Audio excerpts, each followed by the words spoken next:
안녕하십니까. 황태순TV의 황태순입니다. 2020년 6월 1일 월요일입니다. 6월 이제 새로운 한 달이 시작되었습니다. 이제 어제 그저께 5월 30일부터 20일 때 이제 국회가 개시되었습니다만 아직 원구성은 안 됐죠. 국회법에 따라서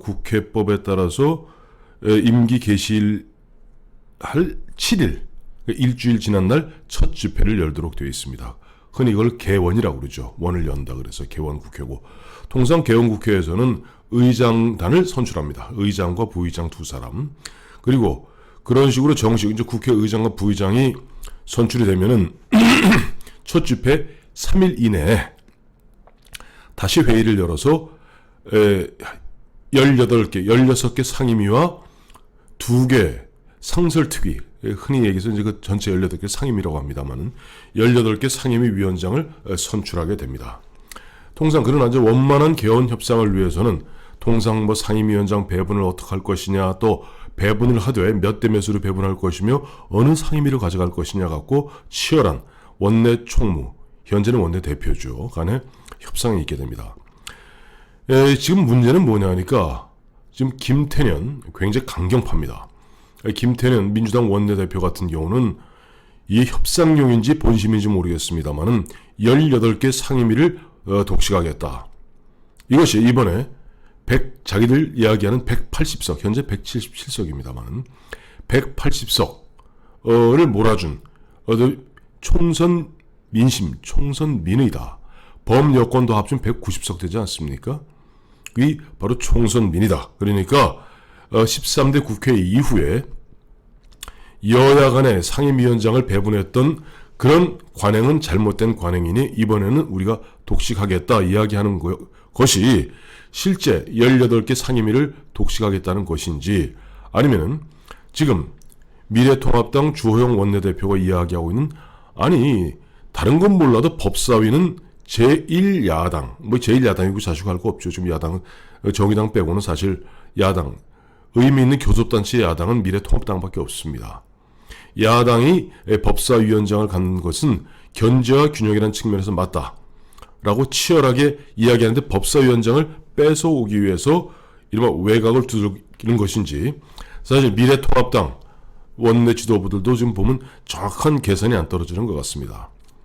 저는 황태순TV를 통해서 몇 차례 말씀드렸습니다만, 원칙적으로 대통령 중심제 하에서 의회 구성, 즉 행정부와 입법부 간의 견제와 균형이라는 측면에서 보았을 때 보면은 여소야대가 됐던 여대 야소가 됐던 의회는 winner takes all, 다수당이 모든 상임위원장을 갖다가 독식하고 그 결과에 따라서 책임을 지는 것이 맞다는 것은 제 평소 생각입니다. 그러나 지금 뭐 그것은 원론적인 이야기고, 그러나 현재 지금 주호영 원내대표 입장에서는 18개 중에 11대 7로 나누되 다른 건 몰라도 법사위와 예결위는 야당, 그래야만 국회의장의 어떻게 보면 독주와 독선에 견제할 수 있는, 균형추를 잡을 수 있는 법사위 정도는 야당이 가져야 된다. 또 어차피 너희들이 집권 여당이니까 운영위를 갖기 때문에 최소한 예결위, 예산을 갖다 다루는 것은 야당이 상설특위 위원장 자리를 가져야 되는 것 아니냐고 지금 밀고 당기는 가운데, 요즘 이것이 보니까 단순히 농담 같지는 않아요. 지금 김태년 원내대표 같은 경우는 이번에 6월 5일 단독 국회라도, 단독 개원이라도 하시겠습니까? 예!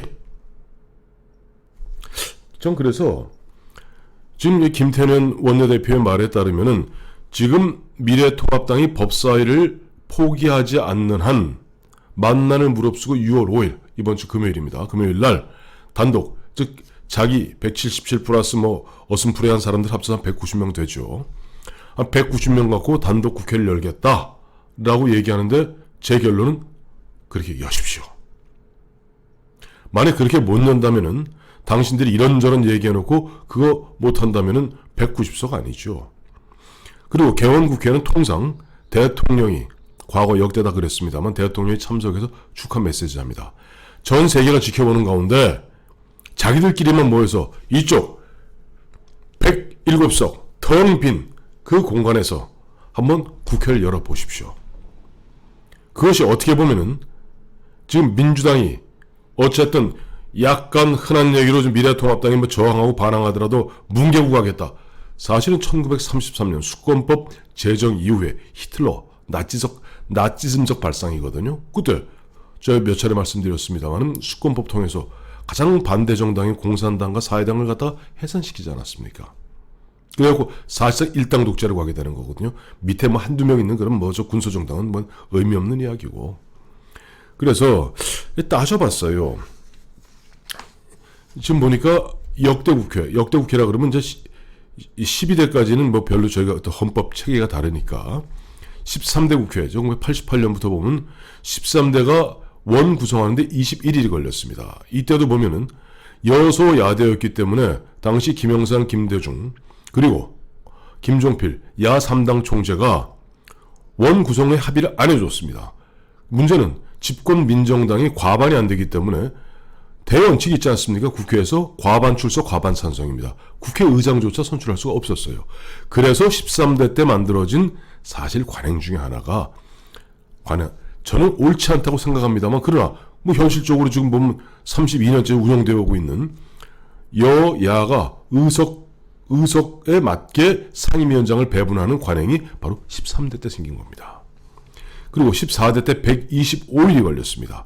14대 1992년입니다만은 그 해에는 그해 12월에 대선이 있었기 때문에 거의 넉 달에 가까운 밀고 당기기, 부정선거 의혹 등등하고 서로 밀고 당기는 어마어마한 힘겨루기에 있어서 125일이 걸렸습니다.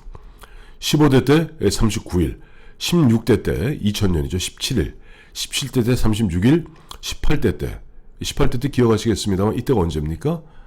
18대 때 2012년입니다. 88일 걸렸습니다.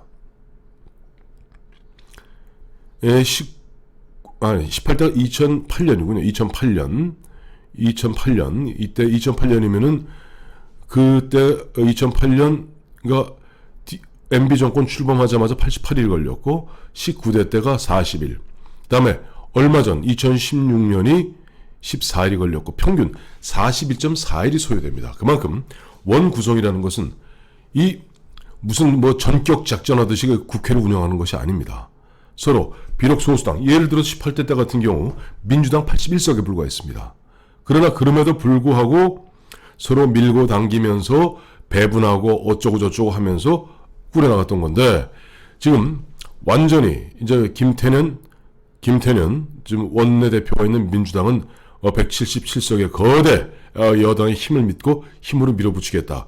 거기에 조금 이론을 제기하는 주호영 미래통합당 원내대표를 갖다가 깡그리 무시하겠다. 아마 이런 부분에는 이런 것도 있던 것 같아요. 이번에 보니까 좀 마침 주호영 의원하고 주호영 원내대표, 김태년 원내대표 또 문재인 대통령 3자가 청와대 회동이 있었죠. 거기서 이제 문재인 대통령은 뭐 국회가 법에 정해진 대로 개원되었으면 좋겠다. 아마 이 말을 금과 옥조같이 믿고 김태년 씨 단독 국회라도 열겠다. 지금 단독 국회를 갖다 열지 않는 방법은 간단합니다.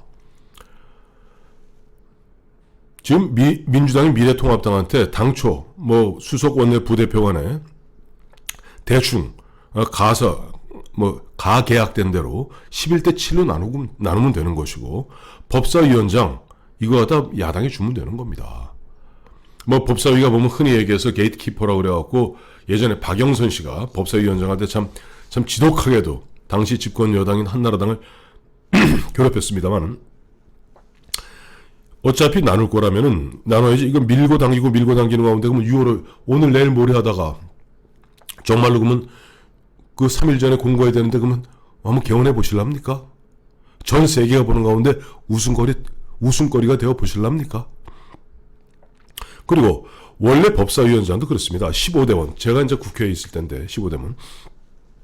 15대 중반기인 97년 12월에 김대중 후보가 당선되면서 98년. 이제 15대 후반기 원이 구성돼야 되는데 여기에서 이제 원이 구성되려면 또 새로 국회의장을 선출해야 되지 않습니까? 그때 이제 박준규 의장이 선출되셨는데 이때 문제가 뭐냐니까 이제 법사위 문제였어요. 그러니까 좋다. 너희 DJP 정권이 뭐 집권 여당이 되었으니 공동 집권 여당이 되었으니까 뭐 국회의장을 갖다 너희 쪽에서, 즉 박준규 의장 자민련이 소속이었습니다만은 국회의장이 되는 것은 좋대. 그러나 법사위원장만은 어떤 균형추로서 야당 신세가 된 우리 한나라당이 가져야겠다. 그래서 모교상 의원이 그냥 법사위원장 야당, 이것이 일종의 관행이 되어버린 겁니다. 98년부터. 그러니까 이것도 법사위원장 야당 관행도 어느덧 22년이 된 관행이고, 이제 상임위원장 갖다가 의석에 배분해서 의석에 맞추어서 배분하는 것도 32년 된 관행인 것입니다. 뭐 이 관행을 끊겼다. 그 관행이 잘못된 것이다. 이번에 저 총선에서 우리 범여권 190석 밀어준 흔히 그들이 이야기하는 촛불 민심이 그것이 옳다면은 좌고 우면하지 마시고 6월 5일 개원하셔서 190명끼리 똘똘 뭉쳐갖고 한번 박병석 국회의장 선출하시고, 네, 김상희 국회 부의장 선출하십시오. 그리고 다음 이거 6월 8일이죠. 3일 이내 다시 하게 돼 있으니까 6월 8일 다음 주 월요일 날 또 국회를 갖다 박병석 의장 주재하에 본회의 여셔서 190명 모여서 18명의 국회 상임위원장 및 상설특위위원장 뽑으십시오. 그 모습을 보는 국민들이 어떤 생각을 할지 참 저는 그 귀추가 주목됩니다. 안 그래도 오늘 리얼미터가 YTN의 의뢰를 받아서 여론조사에, 이번에 굉장히 규모가 커요. 2,500명입니다. 대상 2,500명 응답자에 따르면 문재인 대통령 지지율이 드디어 50대로 내려왔습니다. 6주 만입니다. 그러니까 지난 뭐 총선 즈음해 갖고 뭐 돈 풀고 어쩌고 저쩌고 뭐 코로나 사태 그 절박한 위기감 속에서 긴급 재난지원금 푼다. 그 긴급 재난지원금 풀어갖고 이제 보면 사실 5월 중에 다 거의 99% 다 지급되지 않았습니까? 우리 국민들은 그렇게 정확합니다. 흔한 얘기로 국민들 입장에서는 그래 4.15 총선 때 두려웠다. 그리고 그 당시 미래통합당 참 보면 하는 일이 우스웠다. 그래서 1,400만이 너희 밀어줬다. 물론 그럼에도 불구하고 미래통합당한테 1,200만 밀어줬습니다. 그리고 그때 문재인 대통령의 지지율은 70% 육박했습니다. 돈 나눠준다니까 뭐 싫다할 사람 누가 있습니까? 근데 6주, 즉 6주라는 게 뭐냐, 한 달 한 20일, 한 달 보름 만에 다시 50으로 내려왔습니다. 뭐 코로나19가 다시 창궐한다, 또 윤미향 사건이다, 그거는 그냥 설명하는 이야기고, 기본적으로 국민들은 이제 먹을 거 먹었으니까 이제 냉정하게 바라보는 겁니다. 그래 냉정하게 바라보는 국민들 앞에서 야당 무시하고 자기들끼리 똘똘 뭉쳐서 민주주의라고 한번 다 같이 모여서 한번 그들이 좋아하는 임을 위한 행진곡도 한번 불러보시고, 기회는 평등하고 과정은 공정하며 결과는 정의로울 것이다. 박병석 의장의 선창하에 한번 외쳐보십시오. 국민들이 당신들을 어떻게 평가하는지.